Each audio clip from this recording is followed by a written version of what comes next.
स्वागत है आपका अपना चैनल आ विद्या में। और आज हम इस वीडियो में कक्षा 12वीं का हिस्ट्री पढ़ने वाले हैं, जो कि चैप्टर 5 है। और इस चैप्टर का नाम है यात्रियों के नज़रिए। ये चैप्टर बहुत ही इंपॉर्टेंट है बोर्ड एग्जाम के नज़रिए से। अगर आप एक अच्छा सा स्कोर खड़ा करना चाहते हैं तो ये चैप्टर आपके लिए बहुत ही इंपॉर्टेंट होने वाली है। तो चलिए स्टार्ट करते हैं आज के इस वीडियो को। उससे पहले आपसे छोटी सी गुजारिश है कि आप इस वीडियो को लास्ट तक देखिएगा और चैनल पर पहली बार आए तो सब्सक्राइब कर दीजिएगा। चलिए स्टार्ट करते हैं आज की इस वीडियो को। पहला जो टॉपिक हमारे सामने आता है वो ये है कि विभिन्न लोगों द्वारा यात्रियों के करने का उद्देश्य, यानी कि लोगों ने जो यात्राएं की उनके पीछे क्या उद्देश्य था। तो अलग अलग आदमी का अलग अलग उद्देश्य था। जैसे कि देखो, महिलाएं और पुरुष ने कार्यों की तलाश में यात्रा की, यानी कि ज़्यादातर जो लोगों ने यात्राएं की वो अपने काम को लेकर यात्रा की। यानी कि एक शहर से दूसरे शहर या एक देश से दूसरे देश, एक मुल्क से दूसरे मुल्क जो गए वो इसलिए गए क्योंकि उसे अच्छा काम मिल सके और उस अच्छे काम के माध्यम से वो अपना जीवन पालन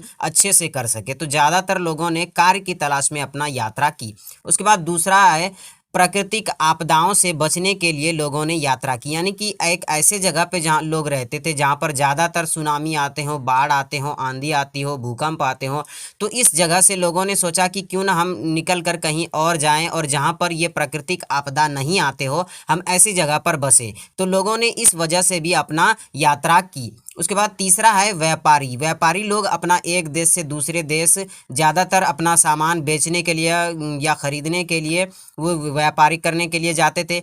दूसरा सैनिक, यानी कि एक क्षेत्र से दूसरे क्षेत्र को जीतने के लिए, युद्ध करने के लिए वो लोग यात्रा करते थे। तीसरा जो पुरोहित थे, तीर्थयात्राएं थे, यानी कि जो धर्म गुरु थे, उन लोगों ने अपने धर्म के प्रचार प्रसार के लिए एक देश से दूसरे देश के लिए यात्राएं की। तो इस प्रकार से लोगों ने यात्रा की, सबका उद्देश्य अलग अलग था। और कुछ लोगों ने तो यात्रा इसलिए की कि वो अपना साहस और भावना को प्रेरित होकर यात्रा कर सके, यानी कि अपने साहस और भावना को खुश कर सके, इसलिए यात्रा की, यानी कि अपना मनोरंजन के लिए उन्होंने यात्राएं की। उसके बाद अगला टॉपिक हमारे सामने आता है, ये बहुत ही इंपॉर्टेंट टॉपिक है। पहला टॉपिक है कि जो 10वीं से 17वीं शताब्दी के बीच भारतीय उपमहाद्वीप में आए यात्री, यानी कि 10वीं शताब्दी से 17वीं शताब्दी के बीच जितने भी भारतीय उपमहाद्वीप में लोग आए उन सबको हम पढ़ने वाले हैं। तो पहला जो आया था वो था अल-बरूनी। अल-बरूनी कब आया था, यहाँ से पहला क्वेश्चन यही पूछेगा आपसे कि अल-बरूनी कब आया था। तो ये 11वीं शताब्दी में आया था और ये उज्बेकिस्तान से आया था। ये बहुत ही इंपॉर्टेंट है, इसे आप याद रखिएगा। उसके बाद दूसरा आता है इब्न बतूता, और ये जो आया था वो 14वीं शताब्दी में आया था और ये मोरक्को से भारत आया था, मोरक्को से भारत आया था। तीसरा है फ्रांसुआ बर्नियर, और फ्रांसुआ बर्नियर 17वीं शताब्दी में आया था और ये फ्रांस से आया था। ठीक है, ये अंग्रेज थे। उसके बाद चौथा है अब्दुल रज़ाक, और ये यात्री, ये जो यानी कि अब्दुल रज़ाक थे, ये हेरात से आया था। तो ये चारों जो यात्री थे इन सब के बारे में पढ़ेंगे। पहले हम पढ़ेंगे इसमें अल-बरूनी के बारे में। तो चलिए अल-बरूनी के बारे में पढ़ते हैं। सबसे पहले हम पढ़ेंगे अल-बरूनी का जीवन परिचय, यानी कि उसका जीवन परिचय कुछ हम जान लेते हैं कि उन्होंने अपने जीवन में क्या क्या किया। तो देखिए, अल-बरूनी का जन्म कहाँ हुआ था। तो आधुनिक उज्बेकिस्तान में स्थित एक जगह है जिसका नाम है ख्वारिज्म। ख्वारिज्म में इसका जन्म हुआ था। कब हुआ था, तो 973 ईस्वी में हुआ था। और ख्वारिज्म जो था वो शिक्षा का एक महत्वपूर्ण केंद्र था, यानी कि यहाँ पर शिक्षाएं करने के लिए लोग दूर दूर से आते थे, इसलिए ख्वारिज्म शिक्षा का एक बहुत ही महत्वपूर्ण केंद्र था। जो अल-बरूनी ने उस समय उपलब्ध सबसे अच्छी यानी कि बेहतरीन शिक्षा प्राप्त की थी। अल-बरूनी ने उस समय की शिक्षाओं में सबसे बेहतरीन शिक्षा हासिल की थी। उसके बाद वह कई भाषाओं का ज्ञानी भी था, मतलब बहुत सारी भाषा को जानता था, जैसे कि सीरियाई, फारसी, हिब्रू तथा संस्कृत। इन्होंने जो संस्कृत सीखा था वो भारत में आके सीखा था। तो वो भारत कैसे आए थे वहाँ से हम सीखेंगे।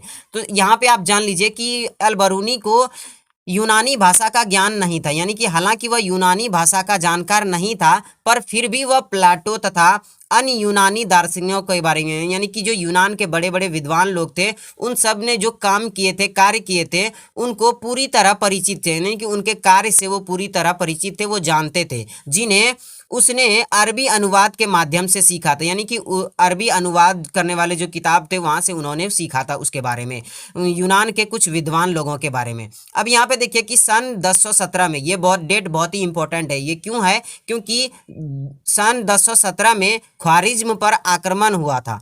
ख्वारिज्म पर यहाँ से पूछा जाता है कि कब आक्रमण हुआ था, तो 1017 ईस्वी में हुआ था। आक्रमण के पश्चात सुल्तान महमूद जो था, यहाँ सुल्तान महमूद ने ये अपने साथ विद्वानों और कवियों को अपने साथ अपनी राजधानी गजनी ले आया। यानी कि 1017 में जब ख्वारिज्म पर आक्रमण हुआ तो अलबरूनी भी वहीं था, ख्वारिज्म में ही था। जब आक्रमण हुआ तो अब सुल्तान महमूद ने अपने साथ वहाँ के विद्वानों को अपने साथ अपनी राजधानी गजनी ले आया, और अलबरूनी भी इसी में से एक था, यानी कि इस विद्वान में से भी एक अलबरूनी भी शामिल था। अब जानते हैं कि वह बंधक के रूप में तो गजनी चला आया, यानी कि वहाँ के राजा ने, महमूद गजनी ने इसे यहाँ बंधक बनाकर ले आया गजनी, और धीरे धीरे उसे यह शहर पसंद आने लगा। यानी कि दिन जब बीतता गया तो इसको अलबरूनी को गजनी शहर बहुत ही ज़्यादा पसंद आने लगा। इतना पसंद आया कि वो 70 वर्ष की आयु में अपनी मृत्यु हो गई, और उसके बाद उन्होंने अपनी बाकी जीवन जो बिताया था वो यहीं पर बिताया था, यानी कि गजनी में ही बिताया था। तो अब सोच सकते हैं कि अलबरूनी को ये शहर कितना पसंद आ गया था। उसके बाद अलबरूनी ने ब्राह्मण के साथ कई वर्ष भी बिताए थे और संस्कृत धर्म दर्शनों का भी ज्ञान प्राप्त किया था।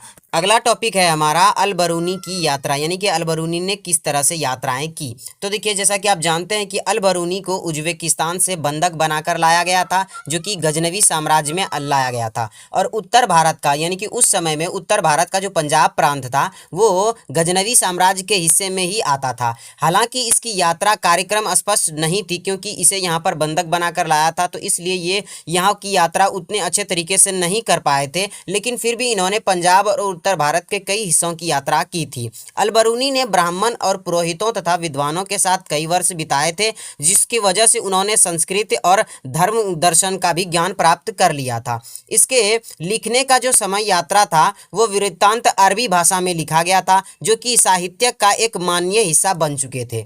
यानी कि अलबरूनी ने एक अपना यात्रा वृत्तांत लिखा था, जिसमें कि उन्होंने बताया था कि हमने क्या क्या यात्राएं की। और जो ये यात्रा वृत्तांत अलबरूनी ने लिखा था, ये वृत्तांत पश्चिम से सहारा रेगिस्तान से लेकर उत्तर में वोल्गा नदी तक फैले क्षेत्रों से संबंधित था। यानी कि ये बहुत बड़ा वृत्तांत था, और इस वृत्तांत में पश्चिमी सहारा रेगिस्तान से लेकर वोल्गा नदी तक के क्षेत्रों के बारे में बताया हुआ था।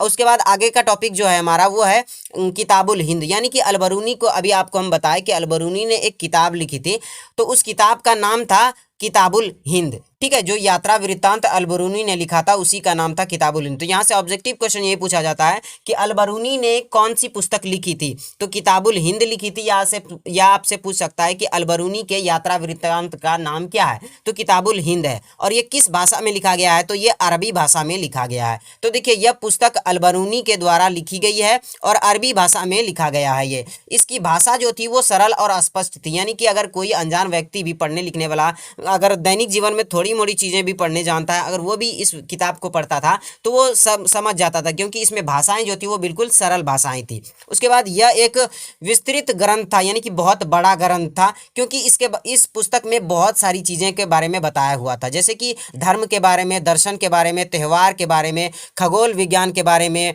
कीमिया, रीति रिवाज, ठीक है, प्रथाओं, सामाजिक जीवन, बहुत सारे नाप तोल, मूर्ति कला, मतलब इन्होंने जो कुछ भी देखा था, अलबरूनी को अपने जीवन काल में इन्होंने जो कुछ भी देखा इधर भारतीय उपमहाद्वीप में, और जो चीज़ इसे पसंद आया, अच्छा लगा, उन सब के बारे में इन्होंने किताबुल हिंद में लिख डाली। तो ये सारी चीज़ें इन्होंने किताबुल हिंद में लिख डाली थी।